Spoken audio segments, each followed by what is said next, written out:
Apa yang dilakukan Wali Kota Bandung rasanya harus kita protes sama-sama.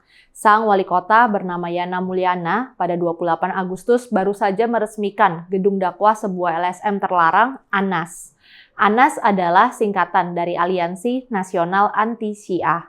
ANAS dinyatakan terlarang oleh pemerintah Desember 2020 karena kiprahnya sebagai LSM yang menyebarkan sikap intoleran dan bertentangan dengan prinsip-prinsip dasar NKRI.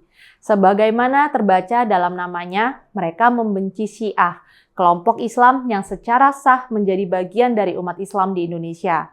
ANAS berulang kali mengeluarkan pernyataan, kampanye dan tindakan yang menghambat kaum Syiah menjalankan keyakinannya. Karena itulah ANAS bersama-sama dengan FPI dinyatakan terlarang oleh pemerintah. Kini, Wali Kota Bandung bukan saja meresmikan gedung dakwahnya, tapi juga memuji-muji organisasi tersebut. Si Wali Kota tidak sendiri. Dalam peresmian itu juga hadir Ketua dan Wakil Ketua DPRD Kota, perwakilan TNI, Camat, dan Kapolsek. Dalam sambutannya, Wali Kota Bandung menyatakan bahwa pemerintah Kota Bandung mengapresiasi dibangunnya gedung dakwah ANAS. Wali Kota memberikan dukungan kepada ANAS agar gedung dakwah ini semakin memberikan keamanan dan kenyamanan bagi warga masyarakat Kota Bandung. Ini mengherankan, karena selama ini sudah cukup banyak bukti yang menunjukkan bahwa ANAS adalah organisasi intoleran. Apa maksud Wali Kota dengan mengatakan dukungan pada ANAS akan memberikan keamanan dan kenyamanan bagi warga Bandung? ANAS selama ini justru menjadi pihak yang mengganggu ketertiban dengan mempersekusi kaum Syiah yang tidak pernah membuat keonaran. Di dalam dunia Islam memang terdapat ketegangan antara umat Islam Sunni dan Syiah. Di beberapa negara seperti di Pakistan, berulang kali terjadi konflik yang bahkan memakan nyawa.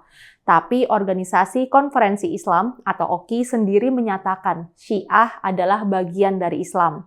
Tokoh-tokoh besar dalam dunia Islam juga mengakui Syiah. Misalnya saja Imam Besar Al-Azhar Mesir, Profesor Dr. Syekh Ahmad Muhammad At-Tayyib mengatakan bahwa umat Islam Sunni bersaudara dengan umat Islam Syiah.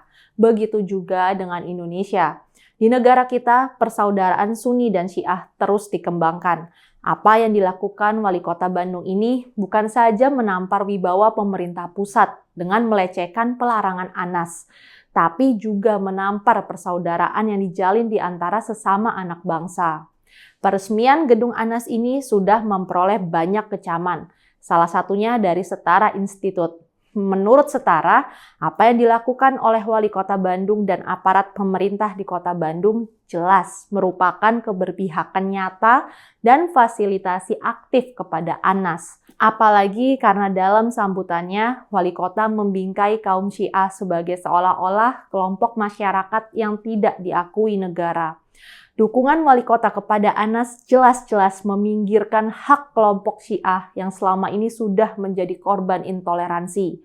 Selama ini sudah banyak dilakukan upaya untuk mendorong umat Islam di Bandung untuk bisa menerima komunitas Syiah. Ada sejumlah LSM yang mengembangkan program-program pencerahan untuk membuka mata masyarakat agar tidak melihat komunitas Syiah sebagai kelompok yang berada di luar umat Islam. Program pembangunan kohesi sosial ini dilakukan masyarakat sipil dan komunitas lintas agama di Bandung. Upaya inilah yang sekarang dilecehkan begitu saja oleh Wali Kota dan DPRD Bandung. Setara Institut juga mendesak Menteri Dalam Negeri untuk memberikan teguran kepada Wali Kota atas sikap dan tindakannya tersebut. Sejauh ini belum terdengar sikap resmi pemerintah pusat. Namun media memberitakan adanya kecaman dari staf khusus Menteri Agama bidang kerukunan umat beragama Nuruz Zaman. Dia mengatakan negara seharusnya tidak mendukung organisasi yang secara terang-terangan menyebarkan kebencian yang jelas-jelas bertentangan dengan prinsip-prinsip dasar ajaran agama. Ia mengatakan, sikap negara seharusnya justru mendorong agar terjadi pelunakan cara-cara berpikir seperti itu. Negara, katanya, seharusnya menjadi jembatan yang menghubungkan kelompok-kelompok agama yang berbeda. Kita tentu berharap sikap ini tidak berhenti hanya pada pernyataan nuruz zaman. Pemerintah sudah sepantasnya bersikap tegas terhadap mereka yang memecah belah bangsa hanya karena perbedaan keyakinan. Bisa jadi wali kota dan DPRD Bandung berusaha membela kepentingan di belakang Anas karena kepentingan politik menjelang tahun-tahun pemilu mendatang. Namun sikap semacam itu sama sekali tidak pantas dilakukan para pemimpin dan wakil rakyat.